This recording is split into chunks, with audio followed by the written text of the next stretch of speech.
الخير مشاهدينا واهلا بكم الى عدد جديد من برنامج ملفات رياضيه. في عدد اليوم سنعود كالعاده مع نهايه كل اسبوع لمخلفات الجوله.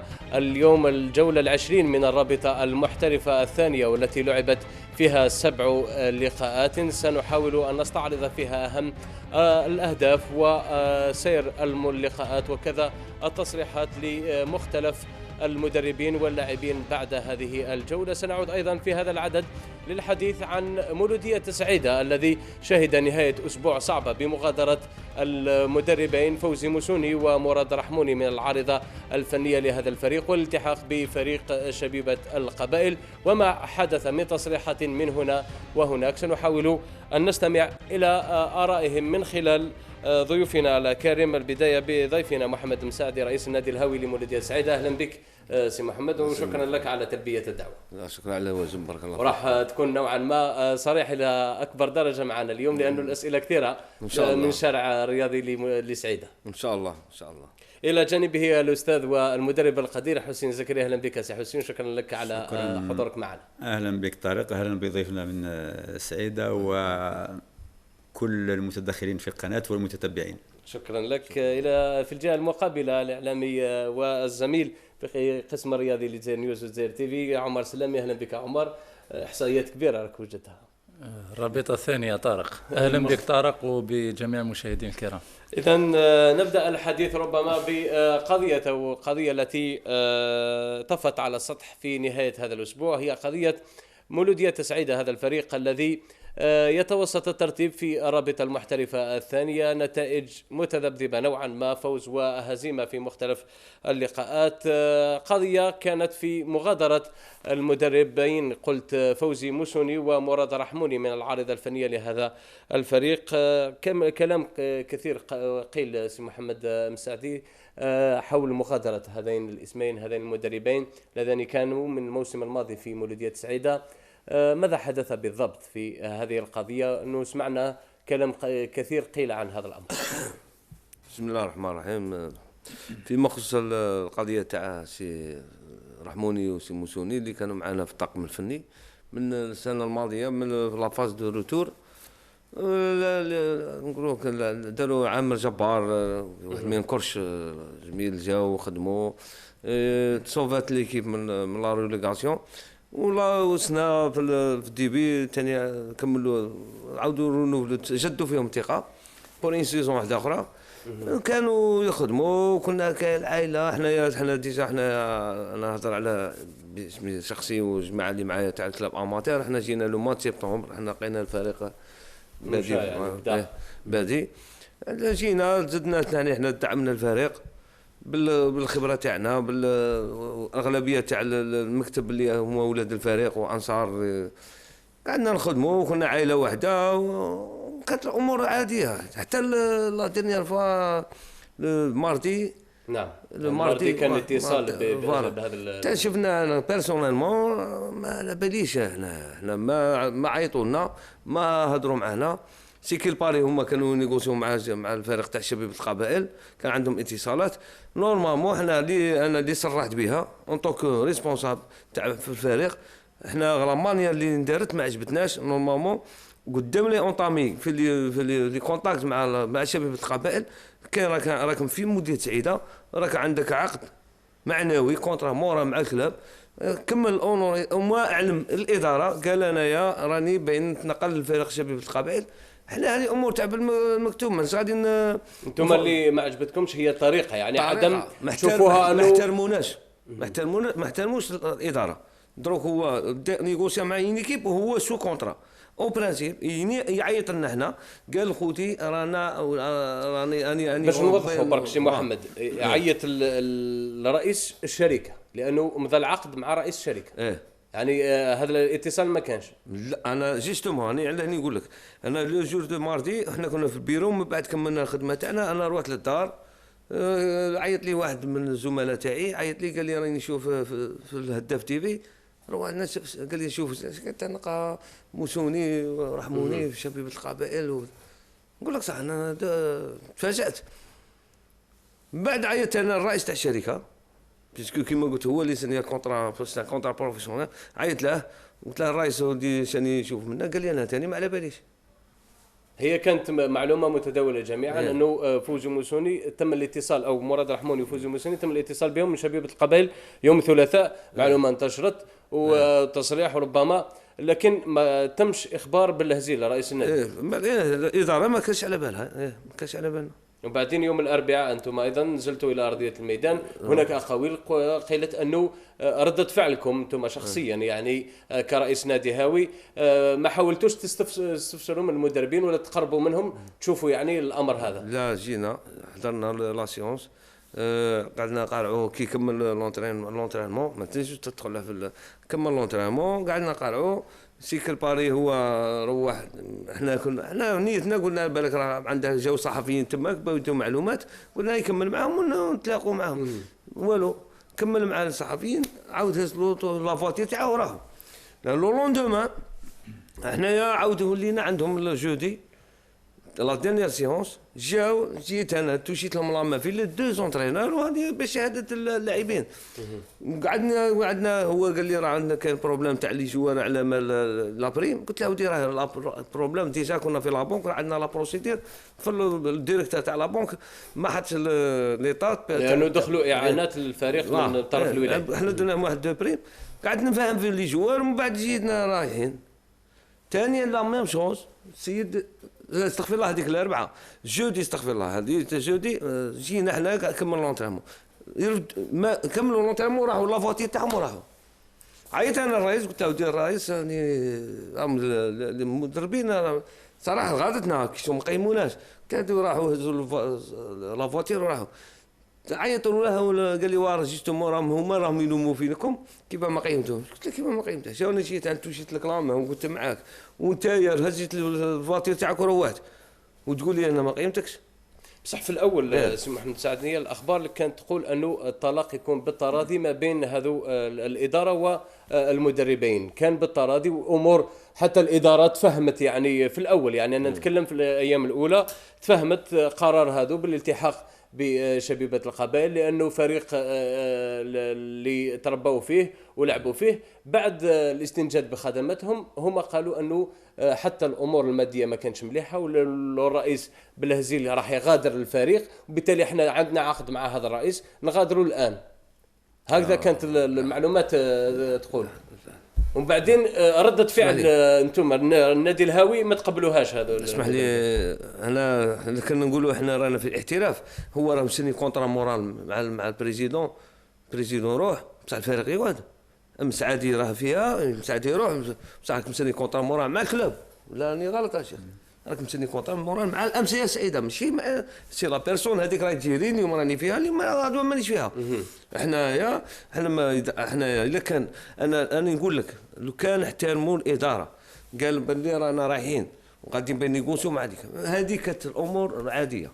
بصح انت تروح تنيغوسي بلا المشاوره تاع الاداره، هذه اللي ما نتقبلوهاش، هذه اهانه لينا واحده. ثانيا انا كي تقول لي انت فريق القلب نداء القلب او انت راك سو كونترا تما، واش نداء القلب؟ الله يسهل عليك انت تخمم في الانتيري تاعك وانت تاع ليكيب تاع الانتيري تاعك، الله يسهل عليك. انا نخمم الانتيري تاع ليكيب تاعي، سمعتني؟ من بعد قلنا نلقى انتيران دونطونت نتلاقوا الامياب ونتفاهموا وكل واحد يشوف شغله. هذه نقطة مهمة، هي طلاق بالتراضي بين الإدارة والمدربين. علاش ما تمتش؟ دوك نفهمك، أنا حكيت أنا الرئيس تاع الشركة رغم أنه المدربين كانوا مستعدين يتخلوا على شهرين من الأجرة تاعهم. أنا شوف المعلومة اللي عندي نقول لك أنا المعلومة اللي عندي، وها رئيس الشركة وعيط له. انا عيط الرئيس قلت شدت معاه بيسكو كونتر بروفيسيونيل، احنا اماتير ما نجمش مع الناس ما نسيناش هذا الامر يتعدى. قلت له شدرت معاهم، قال تلاقينا، قال باللي صاي سي بون نتلاقوا على الامياب نتفرقوا على الامياب كل واحد قال لهم بصح في الديستمون تتنازلوا على المستحقات تاعكم. قال له با كيسيون ندو دراهمنا على الدور. قال لهم هنا هضره واحده اخرى. قال له دروك هما كيما هكا قال لي الرئيس، قال له دروك نوريوك انا رايح لا كوميسيون ليتيج ونفهمك. هذو المدربين المعلومات تقول ايضا والمصادر تقول انه يسالوا 4 اشهر للفريق. هل وبعد ما قروا الذهاب للجنة المنازعات. انتم النادي الهاوي دفعتوا لهم يعني شهرين من الصالير تاعهم، هذه دفعنا لهم شهرين، كانوا يسالوا 4 أشهر ودفعتوا لهم شهرين باسم النادي الهاوي. لا مش اسم النادي، لانه هذا مش ممكن. امبوسيبل. هذه معلومات حبينا نتاكدوا منها. لا احنا فيرمون يدير حنا اللي لا بيزي لي صالير تاع لي جو تاع لي سونترينور ولي جوار سي الشركه، مش نخلصوا حنا، ما عندناش قانون احنا نخلصوا. هذا اكيد قانون متاكدين احنا متاكد وراه عندنا. لا هي معلومه وحبينا نتاكدوا لانه قانونا الامر غير ممكن. نحكي مع خويا بالصراحه، كي تلقى الكونترير راني نهضرك اون ديريكت. انا مانيش لو صالير تاع لي جوار وتاع لي سونترينور سي الشركه، حنا ما نجموش نخلصوا حنا جوار، ما عندناش حق، ما عندناش. نتكلموا ايضا راك ضيفنا هنا لانه الامر ربما تعدى بعض النقاط، لانه يقال انه بالهزيل كان موافق على رحيل هذين المدربين، لكن تدخل محمد مساعدي رئيس النادي الهاوي هو اللي خلى الرئيس بالهزيل يعدل عن قراره، والامور يعني تعكرت بيناتهم، يعني ما مولاش طلاق بالتراضي. اتهامات في حقكم انكم من تسبب بعدم طلاق بالتراضي ما بين هذا الاداره احنا لدروك خلينا نقولها من هذا المنبر، احنا ما تمنيناش باه تكون بهذه الطريقه. احنا قلت له ديفورس على مياب، احنا اوني بور جيسكا ماتنا، بصح هو راعي مصلحته وانا راعي مصلحه الفريق. الا لقيت نازل على بعض المستحقات. انا جابني في لا بيريود هذه نورمالمون يعوضني، انا جابني في لا بيريود هذه تريد ديفيسيل ياك، وعندنا لي ديليكات باه تحوس على اونترينور وتجيب باه يعرف العقليه تاع لي جوار، فاهم سي با فاسيل. وحده ثانيه، احنا المدرب اللي غادي نجيبوه غادي نعطوه دي صالير تاعه، هما يدوموندي لك دوما ولا سمعتني. حنايا خويا حنا هو يعوضني، كنت راهو هو يعوضني. انت تخليت على الفريق ماشي حنايا صبرنا له ماغري اللي كانوا لي فوبا اللي صراو لي موفي ريزولتا. اوني لو سيل كلوب في الناسيونال ديفيزيون 2 اللي ما غيرناش مدرب. صح، اوني لو سيل كلوب في لا ديفيزيون 2 ولا بارادو ما تغيرناش مدرب، وما دخلنا له صلاحيته، ووفرنا له كل الظروف. ما دخلنا له نقول لك هذه ونقولها لك اليوم ونقولها لهم وراهم يسمعوا. اذا كاش نهار جيناه قال لعب فلان ولا دخل فلان ولا بطريقه ولا تاع والله عمرنا، وكنا نشاوروهم وكنا كي العائله كنا خوت. والله العظيم انا والله ما تمنيت باه نروحوا بهذا بلا فاصون هذه. حنا تمنينا نقعدوا كيما تلاقينا كيما قال لك كيما نتلاقوا كيما تفرقتوا، خاص هذه غير لمجرد لعبه. انا ما نخسرش خويا على بنا نتنايف انا خويا على حاجه تاع والو. حنا والله العظيم كل مومون دروك مرحبا بهم نتلاقوا. صح، انت ايضا صرحت قلت للرئيس انه ما يكملوش المباراه البليده. واه قلت انا غادي نقول لك تحمل مسؤوليتها. قلت انا للرئيس هما كانوا حابين يعطيو متسع الوقت حتى يلقاو المدرب. دوك هو ما عينوش النيه تاعو، ما راش في الفريق صاي. هذا راه وجهه تاعو بانت وراه، واش يكمل معاه ما يكملش معاه صاي. دروك راه فهمني يا خويا. هذه سيفري حنا دخلنا فيها. هنا ربما تساؤل يطرح، علاش تدخل تاع النادي الهاوي في امور الشركه؟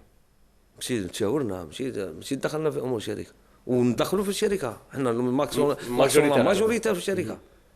حنا في امور كي كونتي ساجي لانتيري تاع ليكيب ندخلوا صراحه. ما نكذبش عليك، انا نقول لك نتحمل مسؤوليتي سبحان الله. كونتي ساجي لانتيري تاع ليكيب ندخلوا، وحنا من عمرنا ما دخلنا لا في التسيير تاع الرئيس ولا في التسيير تاع الطاقم الفني. حنا كاين دي فوا نديروا ملاحظات عالميه كيما نقول لك كيما نقولوا بالعربيه قيمه باش تجيب الفائده يعني الفريق. هذه هي. شوف ربي سبحانه وتعالى زوج اللي خلق الدنيا والدين يقول لك واجعلوا امركم شورى بينكم. انسان كاع اللي ينفرد بالهذو بالقرارات وهذا بين تولوا خير من ربي. ربي يقول كان هاكم، حنا نقولوا العكس. سبحان الله. انا نقول لك حنا كلاب اماتور رانا اي حاجه نبغوا نديروها وراء الشركه راه يسمع. ما كناش نديروا حاجه بلا بين، كنا اتصالات اي حاجه نديروها نتصلوا في بعضنا ونخيروا راي اللي يتعاوز كيما نقول لك الناس بكري، راي اللي يتعاوز. قالت على واحد انسان اللي يخدم وحده يغلط. انت راك تقول انه لازم يسمحوا. هما في بدايه الامر قالوا انه مستعدين يخليوا شهرين، يعني مما يسالوا كانوا يسالوا 4 أشهر، مستعدين انهم يخليوا شهرين في الصالير تاعهم. وعلاش اليوم ما تفهمتوش؟ ما تلاقيناش، ما هو ما تلاقيناش معاهم، ما تلاقيناش يستمو، ما تلاقيناش. انا حكى لي راي الصباح قال لي عيط لي انا في الطريق، جيت جاي قال لي راه معيطوا لي وراه ملاموني وعيب عليك وما عيب عليك. قال لي قلت لهم اودي انا جيت ديفوندي ليكيب تاعي وانتم راكم ديفوندوا لي زانتيري تاعكم. هذه كل واحد ما انا نقول لك دوك هو يديفوندي على مصلحته وانا نتنازل على مصلحه الفريق ولا ونولي مليح ولا او راهم مستعدين اليوم يخليو شهرين حتى في البدايه يعني قبل ما تصرى هذا الامر. يا يجي نتلاقوا قلت لك ريزيلو كونترا عالميه بيتنازل من بعض المستحقات تاعه ومرحبا به ويديك واعطاه كيما يمس كيما اليوم. هذه هذا قبل هذا الامر كان يتعلق قبل ما ترفضوا مواصلتهم لمباراه البليده. ايه يعني بعد ما تدخلتوا ورفضتوا يعني ما تلاقيناش. انا بيرسونيل احنا ككلاب اماتير ما تلاقيناش كاع معاهم، ما تحاورناش. تلاقينا بصح ما تحاورناش، هما تحاوروا مع رئيس الشركه. معليش يا سيدي معليش، احنا ما يتحاوروش معنا، يتحاوروا مع رئيس الشركات والتيران دونطونت اللي يقولوا احنا مستعدين. من هذا المنبر نقول لك مستعدين. شيء انا راعوا لمصلحه الفريق، ما نكذبش عليك، راعوا لمصلحه الفريق. بيروحوا هكا ما يروحوش. نعم. سؤال لحسين زكري، ربما الوضعيه اليوم في مولودية السعيدة تتطلب يعني تضافر الجهود، لأنه الفريق موش في مرتبة مريحة، يعني راه في المرتبة 11 ب 25 نقطة، يعني مش بعيد حتى على أقرب المهددين بالسقوط، يعني بيناتهم 3 نقاط فقط. في مثل هذه الوضعية ماذا يجب ربما على الإدارة أن تقوم لحماية الفريق، لأنه المدربين اليوم غادر، لحماية اللاعبين وإعادة الروح لهذا الفريق، لأنه تزعزع نوعا ما بعد هذا الحادثة؟ أكيد، وكل ما يحدث داخل البيت يعني نتاع نادي راح يعني تتأثر ويدش عليه يعني أمور قد لا يحمد عقبها، بالأخص لما يكون في وقت حساس كما هذا اللي رانا فيه، والوضعية بالأخص ممكن ما تسمحش لتغيير طاقم فني وإلا إدارة وإلا هذو كلها عواقب يعني اللي أثروا سلبا على تسيير فريق. فما بالك في الوضعية لما تكون كما هذه وبعد سلسلة ممكن من التعثرات اللي قليلة ولكن أثرت كثير، صار عليها تعادلين مع الجمهور وغيرها.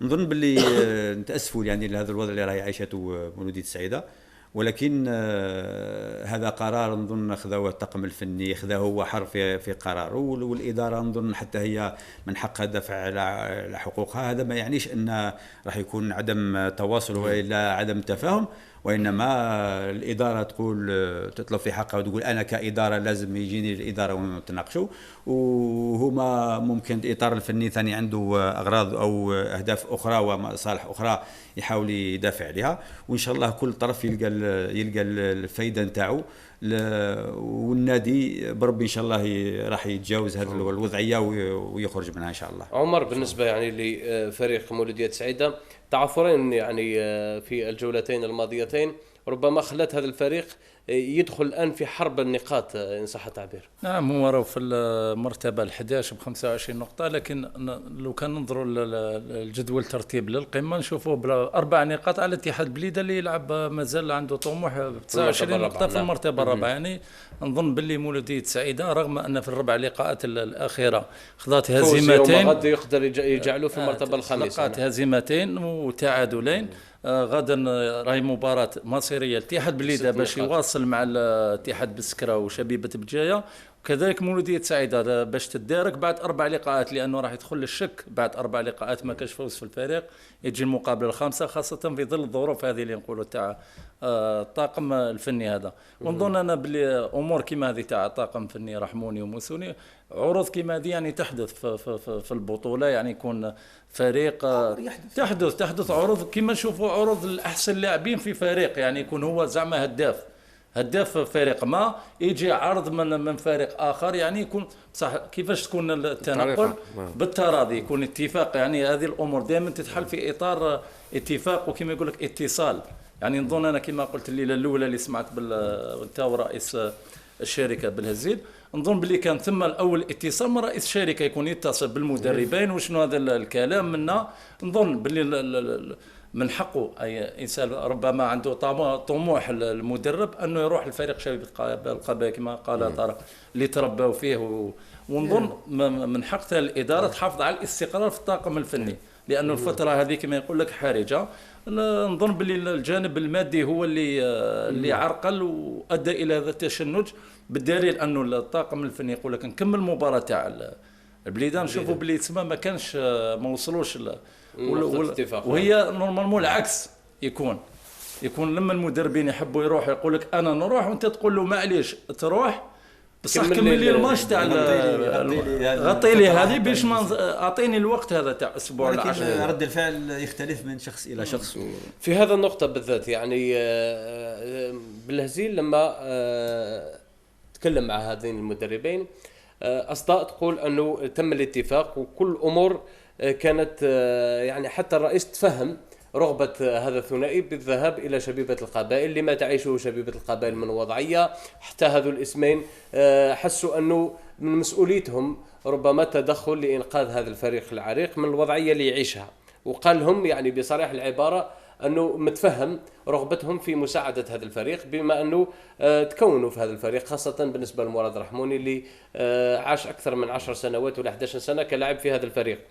لكن بعد يوم الأربعاء بالضبط يقال أنه سي محمد مساعدية دخل وطلب من الرئيس أنه يوقف كل الأمور مع هذين المدربين وما يتمش الأمر بطريقة اللي كانت متفاهمين عليها، يعني إلى درجة أنه حاولتوا دفعوهم. يعني يقال أنه محمد مساعدية تدخله هو اللي يدفع هذا المدربين يروحوا لجنة المنازعات ويقدموا شاك أو رولفي بونكر أنهم ما تلقوش مستحقاتهم لمدة 4 أشهر ويدخلوا في أمور إدارية مع الفريق.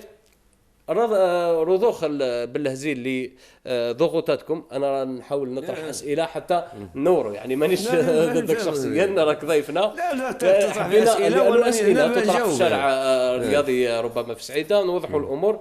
يقال أنه ضغطتوا على الرئيس لأنكم تلقيتوا المساعدات من الولاية وهناك أكثر من مليار سنتيم دخلوا للخزينة، والرئيس متخوف من الأموال اللي قدمها هو ما يعاودش يتحصل عليها.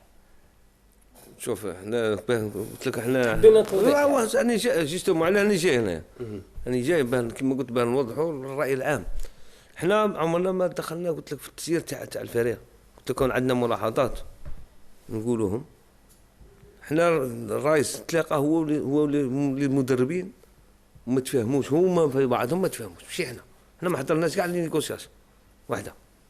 ثانيا فيما يخص الاموال تاع اللي دخلوا من الاماتير للشركه، احنا نقول خويا انا نهضر حولتوهم انتم للشركه؟ ما نحولناش الشركه، انا عندي ابالي صالير تاع لي جوا اللي نحولهم. فيما يخص الاموال الاخرين حنا نزيرو كما في الديبلاسمون ريستوراسيون لي بيرجمون لي صالير تاع خدامه ليكيبمون تاع لي جان لي ديبلاسمون تاع لي جان هادو نقول لك هذه من صلاحياتكم. انا نقول لك انا كي جيت للكلوب اماتير انا ما قلت لهم مانيش جايب باط بوستال الدراهم يدخلوا ونفوتهم شركه، هذه با كيسيون.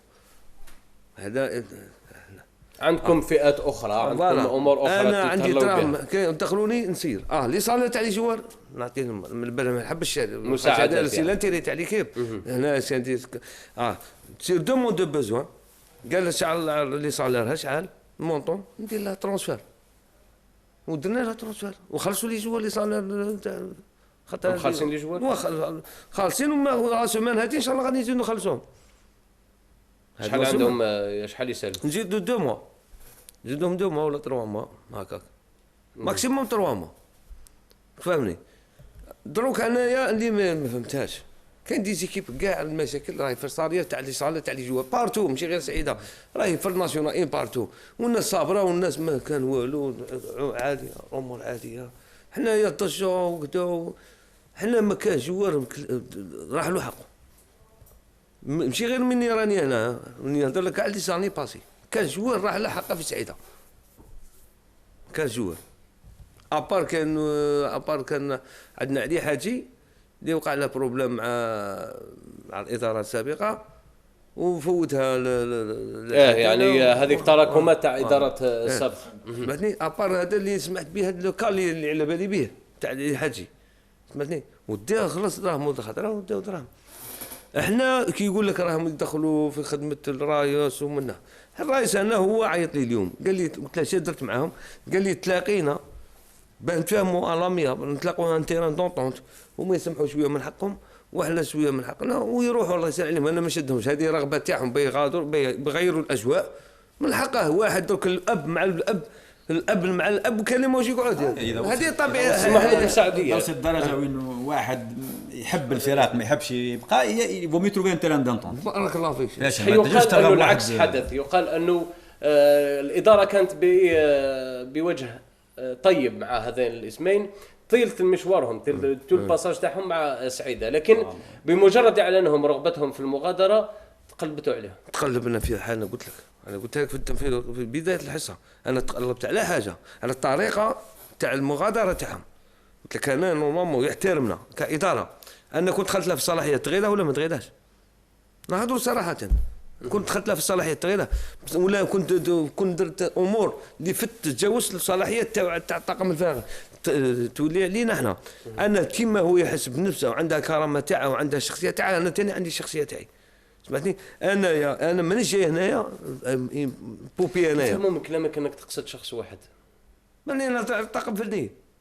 اني نقول لك كي راح هو نيغوسي مع الكلاب تاع جياسكار، اني قلت لك الله يجيب له تسهيل، بغى يغير الاجواء، هذه حاجه تخصه، ما ندخلش انا في اموره. بغى يروح بصح قدامنا تروح اروح علمنا، قال لي يا اسمع انني رايح مع شباب القبائل وهاكي داير هاكي داير.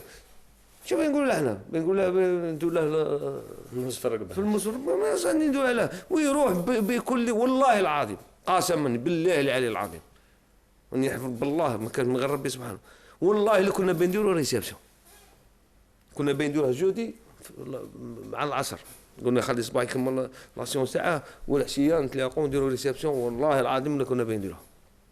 تفاهمنا مع رئيس الشركه، من بعد الرئيس قال لك ما بغاوش، وراه قال لك نروحوا ليتيج ومنا انا ما بغيتش ندخل بيسكو ستا كونترا بروفيسيونال مع شركه، انا ما بغيتش ندخل، انا عندي الحدود تاعي، انا كلاب اماتير ما كان مدخلني في هذه ستا كونترا سنيوها معاه.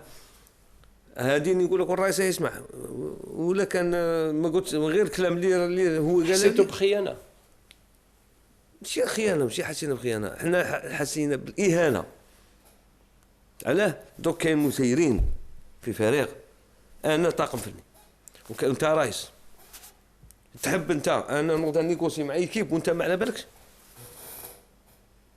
هي قولها لي، تبغي هذه؟ احنا الطريقه فوالا طريقه نقول لك طريقه ما عجبتناش. انا نبي نروح نعلمك، انت الرئيس تاعي، انت راك تخلصني ياك، راني سني معك كونترا بروفيسيونال، راني خدام في الفريق. الرئيس راه عندنا اتصالات مع شباب غير بين نروح، ماشي بروبليم هذه، بصح باه نتجاهلك ونوض نيغوسي مع ايكيب ونديكلاري تاع المشاعر تاع الفريق الانصار سي محمد، وتقول لهم هذا نداء القلب وما تقولش اداره ونداء القلب. يا ودي الله يسهل عليك، نداء القلب الله يجيب لك تسهيل، هذا الفريق تاعك كبرت فيه الله يسهل عليك، بصح كاين حدود. نقول لك احترم هذا الفريق. نعم، هذا ما كان. امور اخرى ايضا حدثت بتصريح رئيس الفريق بالهزيل عن قرار استقالته عند انعقاد الجمعيه العموميه للفريق الاسبوع الداخل. نستمع لتصريحه في هذا التسجيل. وكاين امور وين نقول لك صح راني نمرض وباغي كما قالوا الانصار باغي نرمي المنشفه ان شاء الله لو 16 ان شاء الله عندي الجمعيه العامه مع الشركه وين نحط الاستقاله رسميا. اللي داني الاسباب هي الماتش تاع العلمه وين شفنا بعض الاشباه الانصار وين كانوا محرشين من جهه اخرى الله يعلم. هذه هي اللي الاسباب، هذه هي اللي داتني باه نستقل ان شاء الله لو 16 ان شاء الله عندي الجمعيه العامه مع الشركه وين نحط الاستقاله رسميا. استقاله الرئيس هل ستقبلونها؟ دوك حنايا صراحه حنا تمنينا، نقول لك انا بالناس اللي شجعوني به، انا نقول لخويا انا كنت رئيس جمعيه الانصار من 2003 هذه اون طون بريزيدون حتى 2013 10 سنين. من بعد وقعت لي ظروف انسحبت من الفريق، حطيت الاستقاله وخرجت بوندون حتى السنه. جاوا باصرار من اعضاء الجمعيه العامه، صروا عليا قال لك باه تولي. قلت لهم انا ظروف صحيه وشي خاصني نضريت مرضت شويه. قال لك قلت لهم انا كونديسيون نولوا نعملوا مع بعض. انا لقيت ضمانات من كل الاطراف. النهار الاول يفرشوا لك الورد، يفرشوا لك الورد، قال لك ارواحوا هنا ورانا هنا ونتعاونوا. بصح انا للاسف انا راه خدمه وحدنا، كتبوش على بعضنا. حنا كنت تخدم الاعانات تاع كتبوا اعانات تاع الدوله من لابيسي والسيد الوالي اللي نشكروه هو الرئيس البلديه ما كانش. في نادي محترف ينتظر اعانات سي حسين. كتبوش على بعضنا، كتبوا يعني راهي بارتو وقريب من كلهم. يمشي يعني ينتظر نادي محترف. بعض محترف. المتدخلين والناقدين يقول لك واش من احتراف هذا ما كانش في حريه، وكل الاموال جايه من الدوله سواء عن طريق مباشر او غير مباشر، ولهذا لازم ثاني نحترموا الدوله نتاعنا ونرجعوا لها. لا تفضل. كي يقول لك احنا كي تختي الاعانه تاع الدوله ما كانش.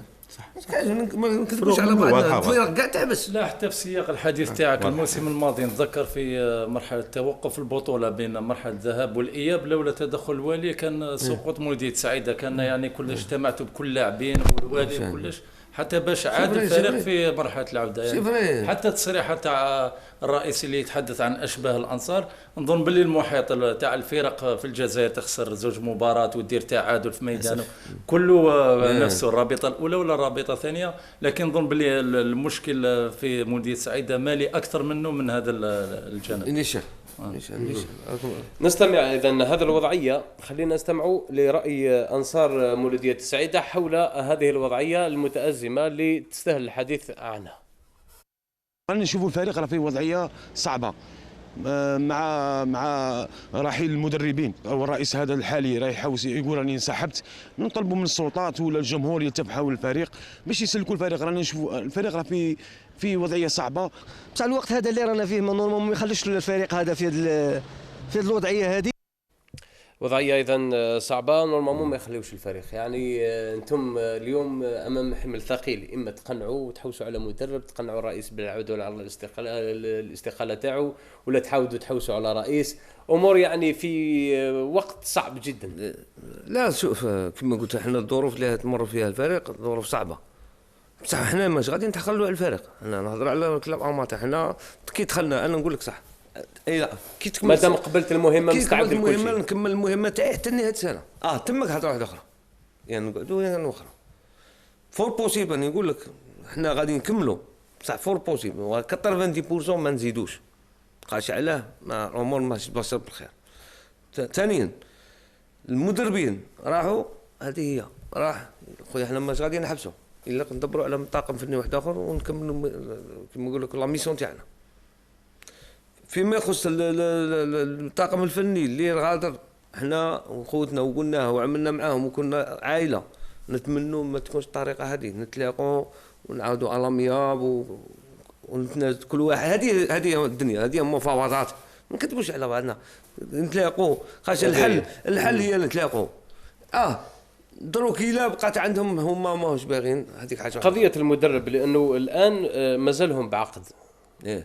تقدروا راكم تفاوضوا، هناك اسماء مطروحه يعني في مولوديه سعيده لشغل هذا المنصب.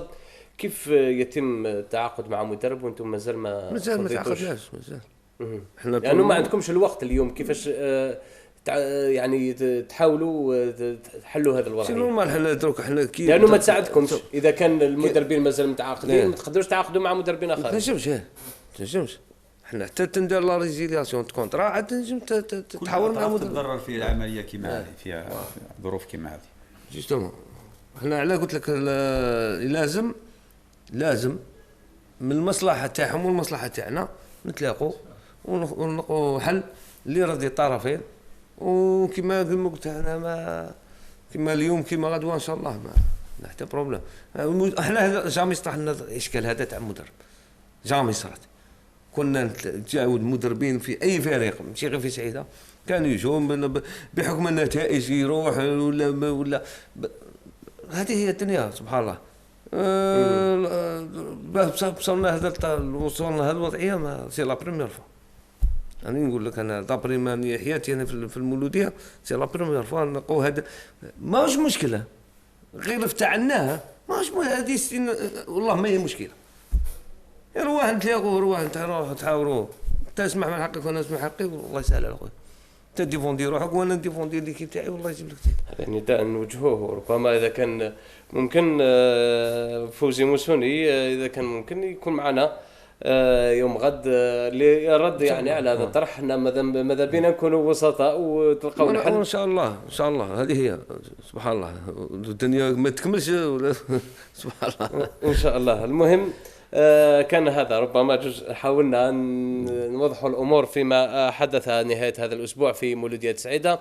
نتحدث الآن على الجولة 20 من الرابطة المحترفة الأولى، أو قبل أن نذهب إلى الرابطة المحترفة الثانية سنتحدث عن مشاركة القرية الأندية الجزائرية تعثر شبيبة القبائل خارج الديار أمام منروفيا من ليبيريا بثلاثية كاملة لهذا الفريق. انهزم بثلاثية كاملة مقابل 0. خطأ فادح آخر من عسلة الذي حاول المراوغة تلقى على إثرها شبيبة قبائل الهدف الثاني.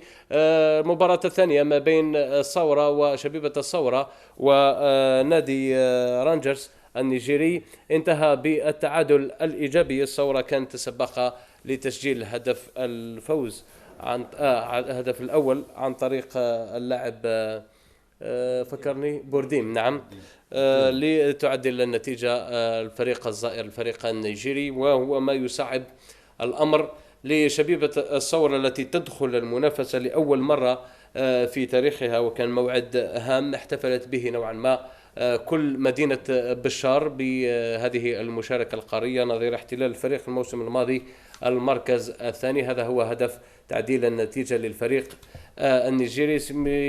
سيزكري ربما شاهدت المباراة، كيف تقيم ظهور شبيبة الثورة في أول مشاركة قارية في رابطة أبطال إفريقيا؟ صحيح، أولا نهنيوهم على نقولوا بلي الدخول في هذا النوع من المنافسات اللي تشرفهم وتشرف الجزائر ككل، ومنطقة الثورة المضيافة يعني الشعب تاع الثورة الكريم. نظن باللي يعني للاسف ما وصلوش للنتيجه الممكن اللي كانوا ينتظروها، وهو انتصار ممكن بدون تلقي اهداف. هذا تهب الرياح بما تشتهي السفن، لان كاين خصم، انه كانت عندهم فرص سانحه يعني. كاين خصم بطبيعه الحال اللي يحاول حتى هو يستغل كل الفرص، واستغل الفرصه هامه اللي كانت من نقاط ممكن ناتجه عن سوء في التنظيم. الامور ممكن تعطينا الصور اللي حضرها سي حسين زكري حول هذا اللقاء. فيه دخول يعني كمعظم الفرق الجزائريه لما تدخل في بدايه المباراه تعطي 10 أو 15 دقيقه بهجومات مكثفه، وهذا ممكن يعني في الحقيقه لازم نتهذبوا في الدخول تاع المباراه. مش معناها انك تدخل الفريق راح يخليك قد تصل الى الهدف تاعك وقد لا تصل وتدير اخطاء. على كلين 12 دقيقة حوالي إذا كان عقبنا بلال لم كان صور كانت جاهزة بالنسبة لك. نعم، هو بعد يعني محاولات مكثفة وكان ممكن يوصلوا إلى الهدف تاعهم، ولكن ما وصلوش. لا هذا الهدف نتاع إلوغو كون يرجع شوية لورا. فوالا نعم. هذا بعد 12 دقيقة بعد ما مرت حاولوا يخفضوا في الريتم ويستحوذوا على الكرة من منطقة إلى أخرى. من اليمين أعطوها اليسار إلى الأقرع، لكن الأقرع في وضعية صعبة جدا، ارتكب خطأ، حاول ولكن ما كانش عنده حلول باش يدير تمريرات. أيوة، أنا ما عندوش حلول باش يدير تمريرات ما عدا هذا، ولكن ضاغطين عليه 3 لاعبين، دار خطأ ودر الكرة هنا، حبس الكرة، حبس شوف هنا. نعم. روح شويه. نعم، نمشي. دار غلطه هو بطبيعه الحال. حبس هنا.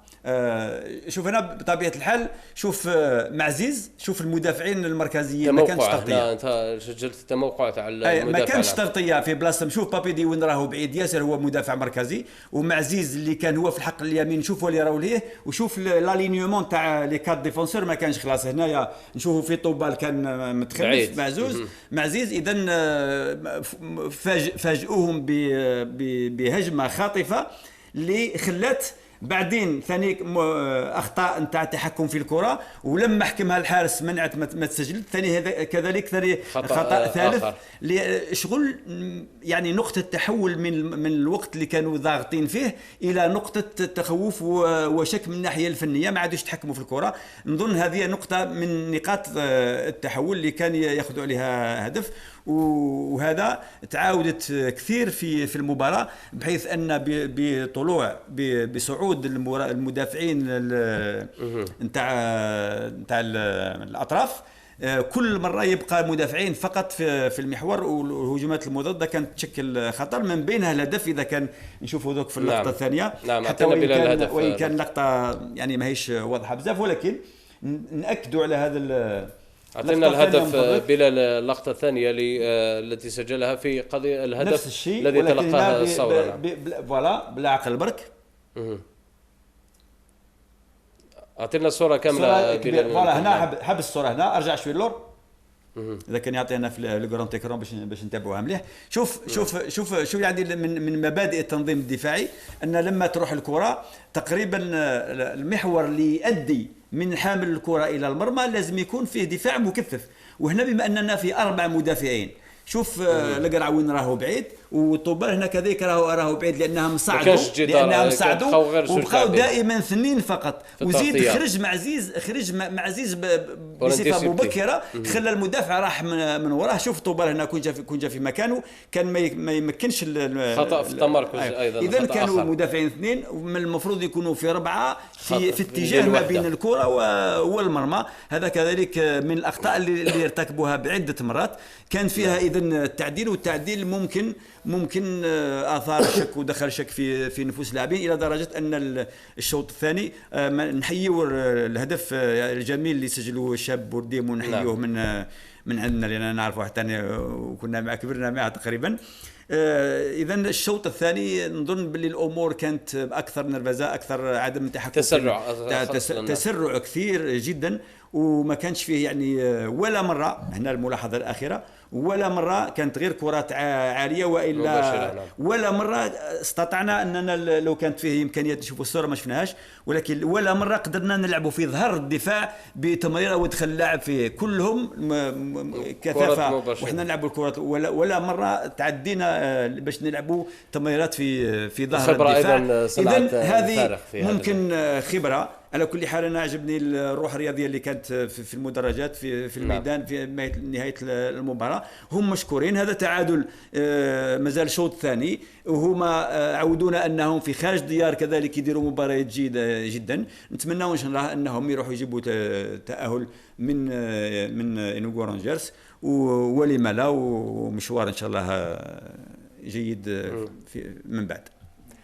فقط بعجالة على الجولة 20 لأنه الوقت داهمنا، وحول هذه الجولة ربما عمر ماذا سجلت بالنسبة لهذه الجولة؟ بارادو يعني يوسع الفارق أيضا. نعم يوسع الفارق نادي بارادو بعد فوزه على أمل الأربعاء بملعب الأربعاء، واستغل كذلك يعني شفنا اتحاد بسكرة اللي فاز على شباب عين فكرون بنتيجة ثقيلة بعد الهزيمة في الأسبوع الماضي أمام سكيكدا بسكيكدا، يعني دارك سريعا اتحاد بسكرة واسترجع المكان تاعو تاع الوصافة. ايضا يعني سجلوا عدد المعتبر من الاهداف، كذلك استغل يعني التعادل او تعثر تاع شبيبه بجايه، يعني تعادل جاب نقطه من وهران امام جمعيه وهران، لكن خلاه ينفرد في مركز الوصافه. نعم نشوفوا شبيبه بجايه اصبحت في المركز السادس، واتحاد البوليده على بعد 3 نقاط ايضا على شبيبه بجايه، يعني فوز اتحاد البوليده في حال فوز اتحاد البوليده على مولوديه السعيده راح تكون في المركز يعني في عدد النقاط نفسها مع شبيبه بجايه. نعم بلال، اعطينا الجدول النتائج الخاص لهذه الجولة، لأنه وردنا في هذه اللحظة ربما اتصال من فوزي موسوني محمد أنه ما عجبوش ربما الحديث اللي كان الآخر، نعطي له فرصة للرد في هذا العدد. بلال، هل فوزي موسوني معنا؟ نعم إذن مرحبا بك فوزي، نعطيك المجال للرد ربما على ضيفنا اليوم. حاولنا نوضح الأمور وقال أنه مستعد للطلاق بالتراضي وتفاوض حول طريقة المغادرة من جديد. لا، أولا السلام عليكم. مرحبا بك. وباش الانسان يكون كما يقول لك يخاف من الله، احنا نهضر الحقيقه. احنا يا اخر حصه درناها يوم الخميس. يوم الخميس وشفنا باللي كما يقول لك رحنا عند الرئيس بن هزيل، باسكو احنا سينينا مع بن هزيل، وبن هزيل قال لنا في البيرو ديالو، قلنا له يا الرئيس نروحوا كما جينا، جينا بالخير نروحوا بالخير، وحنايا نحترموك بزاف ونحترموا الناس السعيده، بصح لازم الحق يتقال. احنا كي رحنا عند بن هزيل قلنا له يا بن هزيل نريقليوها الاميابل، مام ولا سمحنا في شهر راهو ما كاش مشكل، وتجيب لنا كيما نقول لك ضمانات ونديروا لا ريزيلياسيون. بن هزيل قال لي حتى نسقسي لاماتور ما عجبهمش الحال، وقالوا لي ثاني ما تجيوش معنا باش تشرفوا على لقاء اتحاد البليده. قلنا له ما كاش مشكل، قلنا له دوك واش نديروا فيها؟ قال لي حتى نرد لكم بالخبر. قلنا له مالا حنا نروحوا. ومن بعد كي رحنا ولاو شغل كومبارازار، شغل تبدلت الكلام تبدل. وين حنايا جينا لسعيده العام اللي فات حتى لهذا العام كلمه دونيه ما خرجت من عندنا. ولو كان نقول لك رانا خادمين 7 شهور وتلقينا 3 شهور، واش عانينا في الديبي سيزون بلا من الرئيس كي كان في الحج وحنا نصبروا في اللاعبين اللي مقبله مسعادي اللي قال لك راهم يسالوا. هذا الشيء سي فوزي ما نكروش، يعني الاداره ما نكرتوش وقالت انه داروا عمل كبير. اسمع، مسعادي يهضر ويدافع على الفريق من حقه، بصح انايا نهار جيت لسعيده مسعادي ما كانش وانا نحترمه، بصح ما يقولكش رحنا نيغوسينا. احنا ما نيغوسينا ما والو مع شبيبه القبائل، باسكو الاتصال كان يوم الثلاثاء، هما دخل لهم الشك، وهذا من واجبي انايا الاولاني اللي كنت نقول لمراد نكملوا في سعيده بعد الوفاه الزوجه ديالو. بصح ما لازمش الكلام يجوز فوق حده، باسكو احنا ما خدعنا سعيده، ما ناخذ المشاكل اللي عانينا منهم وماشي خالصين وندربوا ولاعبين ماشي خالصين، ومسعد يعرف بالمشاكل، ما يقول لك لا شهرين لا شهر. احنا رانا 7 شهور وما هضرناش على دراهمنا، 4 شهور ماناش خالصين، خلصنا غير في 3 شهور. سي فوزي موسوني، ربما لانه الوقت يداهمنا يعني وخلاص وقت الحصه. من فضلك برك، هل انتم مستعدين لإعادة تفاوض وتعودوا تجلسوا جلسة حوار مع هذه الإدارة؟ احنا رانا مستعدين، احنا جامي وصلنا للعيب، وحنا نحترموا مسعادي وبن هزيل، بصح هما كيفاش تقلبوا علينا اللي ما عجبتناش الطريقة، بصح احنا مستعدين باش نفاوضوا، باسكو احنا رانا ولاد عائلة وما نحبوش المشاكل. خلاص احنا سمعنا ردك فوزي، وإن شاء الله إذا ممكن غدوة تكون معنا نزيدوا نفتحوا المجال للحديث عن هذا الموضوع.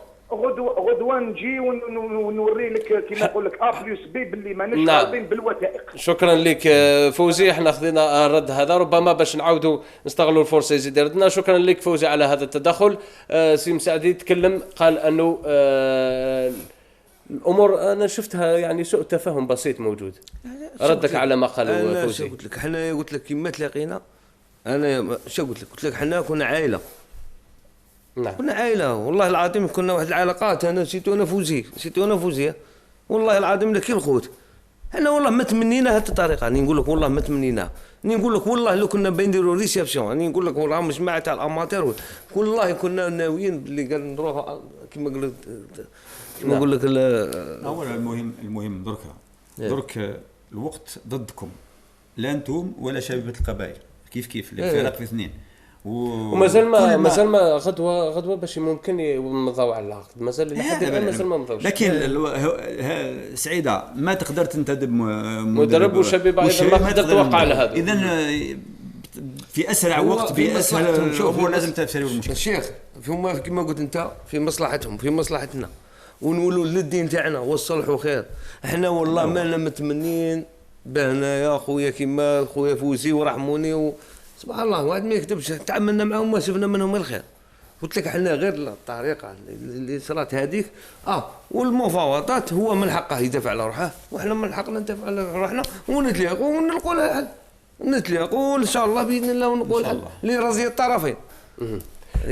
فاذا قبل ان نختم سي حسين زكري، بالنسبه للجوله العشرين ما هي الامور ربما والفرق اللي أثارت انتباهك في هذه الجولة مثل ما شاهدنا النتائج؟ بارادو في نظرك يعني خلاص وضع قدم في القسم الأول؟ ان شاء الله على كل حال شيء ما هو نهائي مادام الامور حسابيا نعم مازال دونك. ولكن احنا دائما نتكلموا ليس بالصوره الاخيره باخر صوره، ولكن نتكلموا بالمؤشرات، نتكلموا بالارقام، نتكلموا بالريتم. الامور كلها تشير بان بربي ان شاء الله المكانه نتاع بارادو في الوطني الاول العام الماجي ان شاء الله راهي مضمونه. هذا ممكن راهو يرضي كل من متتبع ومحب ومسير تاع بارادو، ولكن المتتبعين الحقيقيين لي بيوريست راهم متحيرين نوعا ما، يتساءلوا لماذا المستوى الفني والجمالي نتاع اللعبه تراجع نوعا ما. نتمنى ان شاء الله ان اللاعبين الشبان يتداركوا هذا يعني يتجاوزوا هذا الضغط هذا اللي كانوا يعيشوا فيه، لان بكري كان لاعب وفقط في بدايه الموسم. بعد ما يعني قرب الهدف والمرحله الثانيه يكون فيها ان انجو، ما يكونش فيها غير لو جو برك، لان الفرق اللي لعبوا معها سواء فيها نعرفوا يعني في الاخر وهما كانوا يقتربوا من هدف معين ويعود ضغط. ان شاء الله بربي ان شاء الله مباراتين يتحروا ويزيدوا يرجعوا لنا اللعب الجميل تاعهم. وفي هذا فليتنافس المتنافسون في مع بقيه الفرق. نتكلم على نقاط سلبيه شاهدناها اليوم في هذه الجوله، ما حدث في ملعب بوفريك في مباراه بوفريك وشبيبه سكيكدا، وايضا طريقه الحضاريه لاحتجاج شفناها في بوسعاده، اللاعبين اللي ما تلقاوش مستحقاتهم. بلال اصطحب معنا في الصوره. نعم نبدا بلقاء وداد بوفريك امام شبيبه سكيكدا اللي انتهى بالتعادل بهدف اللي مثله. يعني اللقاء هو اللي تاخر بنصف ساعه، كان نورمالمون يبدا على الثالثه، بدا على الثالثه ونصف بسبب دخول يعني اشخاص غير مسرحين الدخول على حافه الميدان، يعني صعب اخراجهم. وحتى بعد اخراج هذول الاشخاص كانت هي مناوشات بين انصار شبيبه سكيكدا ورجال الامن، يعني ادى الى تاخر المباراه بنصف ساعه. لكن بعد ذلك بعد ما انطلقت المباراه صارت كل الامور على حالها. لو نروح لبوسعاده الان، اعطينا بلا الصور للطريقه الحضاريه اللي نعم اللاعبين وضعوا قمصانهم على الارض. يعني رغم الفوز والتقدم في جدول الترتيب اصبح امل بوسعاده ب 28 نقطه، يعني بنقطه واحده عن صاحب المركز الرابع، الا انهم لعبوا المباراه يعني كما يقول لك بكل جهد امام منافس اسمه اهلي البرج اللي بعدهم في الترتيب مباشره. يعني وبعد المباراه حطوا الاقمصه تاعهم في وسط الميدان، تعبير عن استيائهم من عدم تلقي المستحقات. وهي المباراه اللي عرفت كذلك استقالة رسمية لعبد الكريم بيرة، كما اسمين أيضا استقال مدرب شباب عين فكرون بعد هزيمتين متتاليتين اليوم كانت أمام اتحاد بسكرة برباعية. هي الأخبار التي نتابعها دوما في الكرة الجزائرية التي كل جمعة يعني نشوفها في بلاصة صح. يعني هو هذا خير من حاجة أخرى، يلعب ومن بعد يحتاج يفوز، خاصة نتكلم على الفوز. لا يعني. فوز كان قادر يكون العكس حتى في العكس، ولكن لمتى يعني ننهي على هذه المظاهر اللي في التسيير اللي تخلي يصدروا امور كما هذه سواء من عند اللاعبين ولا من عند الانصار، ولا حقيقه يعني الواحد يخجل شويه في هذه الحالات هذه. شكرا لكم ضيوفي، انتهى الوقت وربما تجاوزنا نوعا ما. عبد الغني اسمح لنا فقط ربما ناخذ من وقتك. شكرا لك سي محمد، كنت معنا وان شاء الله كنا خفاف عليك ولو انه الاسئله حاولنا نعرف اكثر الاجابه. شكرا سي حسين، شكرا عمر، شكرا لكم مشاهدينا على تي في الإصغاء والمتابعه. شكرا للطاقم تقني بقيادة المخرج بلال كراش، إسلام عراس في هندسة الصوت، وفوزي في هندسة الصورات. يا بالمنى والسلام عليكم ورحمة الله.